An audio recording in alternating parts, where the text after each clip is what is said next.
ഈ വിരലിന്റെ തുമ്പത്തേക്ക് നോക്കിയാട്ടെ, വല്ലതും കാണുന്നുണ്ടോ? അങ്ങേ പറമ്പിൽ പുല്ല് എത്തണം നാരായണിയെ കാണുന്നുണ്ട്. ഛേ, എന്ത് തങ്കപ്പെട്ട മനുഷ്യനല്ലേ. അടുക്കുമ്പോഴല്ലേ ആളുകളെ പിടികിട്ടുന്നത്. അതെ.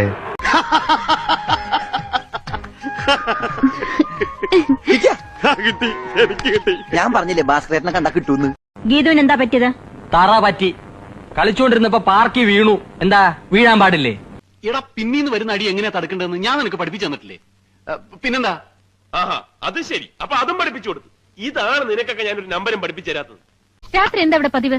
രാത്രി സാധാരണ ഇവിടെ ഉറങ്ങാറാ പതിവ്. അതല്ല ഇനി ഇപ്പൊ കഥകളിയോ കുച്ചിപ്പുടിയോ. രാത്രി കഴിക്കാൻ ഭക്ഷണം എന്താന്നാ ചോദിച്ചേ? ജീവന് കഞ്ഞി, അതുകൊണ്ട് ഞങ്ങളും കഞ്ഞി. നിങ്ങളൊക്കെ കഞ്ഞികളാന്ന് എനിക്കറിയാം. എല്ലാ പെണ്ണുങ്ങൾക്കും ഒരു നല്ല ജീവിതം കിട്ടുന്ന പൊൻപുലരിക്ക് വേണ്ടിയാണ് ഈ ഞാൻ പ്രവർത്തിക്കുന്നത് തന്നെ. ചന്ദ്രിക ചേച്ചി, വനിതാ സംരക്ഷണ സമിതി. ഐ എന്ന് വെച്ചാൽ എന്തോന്നാ? ഞാൻ അല്ല, കണ്ണ്. ഓ ഈ വഴി കണ്ണ് ഹിന്ദു പഠിച്ചു പോയി. പഠിച്ചു വരുന്നു. കരളിന് എന്താ ഇംഗ്ലീഷ്? ഓ കരൾ, ഈ ആടിന്റെ കോഴിയുടെ ഒക്കെ. ആട്ടിന് കോഴിക്ക് മാത്രമല്ല, മനുഷ്യന്റെ ഒരു കരളുണ്ട്. ഈ ചാണക കേസിനൊക്കെ ഷാജി പാപ്പൻ വേണോ സാറേ? ഞാൻ പോരെ.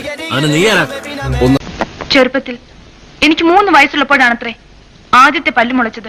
3 വയസ്സ് കഴിഞ്ഞ് 2 മാസമായപ്പോ പെട്ടെന്ന് എനിക്ക് 4 പല്ല് വന്നു.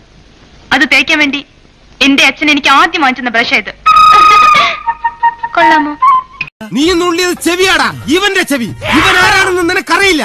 ഇവൻ ചെറ്റയാടാ, വെരട്ടിപ്പറ ചെറ്റയാടാ. എത്തിയോ? താൻ ആരോട് ചോദിച്ചിട്ടോ പണിയെടുത്തിയത്? 12 ആനി അതിന്റെ തോറ്റും തരാന്ന് പറഞ്ഞാലും ഇനി അങ്ങോട്ട് ഞാനില്ല. പോയോടത്തോളം മതിയായി. തടി ബാക്കിയായത് തന്നെ റബ്ബിന്റെ കാവൽ. എന്താ നിന്റെ പ്ലാൻ? എടാ, ചോദിച്ചത് കേട്ടില്ലേ? പ്ലാൻ ആ പെണ്ണിന്റെ കാര്യത്തിലാണോ? എന്റെ കാശിന്റെ കാര്യത്തിലാണെങ്കിൽ എന്റെ ബ്രെയിൻസിൽ കുറെ ബുദ്ധികൾ ഉദിച്ചു വരുന്നുണ്ട്. വേണ്ട വേണ്ട,